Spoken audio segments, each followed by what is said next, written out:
Eustaki Barrinda, Lekeitiar kapitana, 1883 jaiotakoa, eta Lazkaoko emakume batekin ezkondutakoa. Orduan Lazkaon bizi izan duzien, eta pixbe sortu zanen, eskatu zien, kapitan bezala jungo zan arrantza, bakailau arrantza kapitan bezala.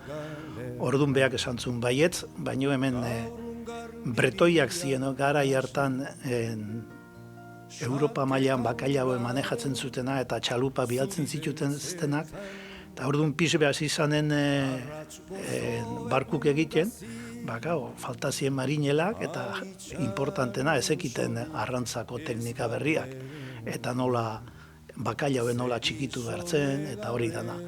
Orduan bretoiakin egon ziren urte pare bat, barku bretoiak eta euskaldunek eta gallego asko baita ere, eta ikasi zutenen, eta arrindare bertan ibilizan, arrindak ikasi zuenen olako teknika zan, esan zuen, pixeben esan zuen lasai, zati ni jendea bilatuko, eta nun bilatu behar dezu.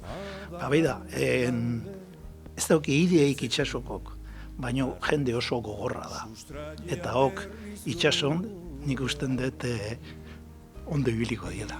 Eta orduan hasi zen, sekula esan gabe baino betogo, sarea botatzen, herri mailan, esanez soldata onak zirela, etorkizun handia zeukatela, eta baserri askotako semek egin txona Lazkaoko baserritauko die, eta baita ere juntzien behasina, juntzien atauna, juntzien behasina, legorretako jendea, eta orduan pixkanaka goierritarrak menpeatu zien pixbeko, eta gero beste handik 10-20 urtea beste bi konpaini gehiago sortu zien, bat Santanderren da beste La Coruñan, eta orduan goierritarrak eta lazkaotarrak hasi zien barkoietan arrantzan.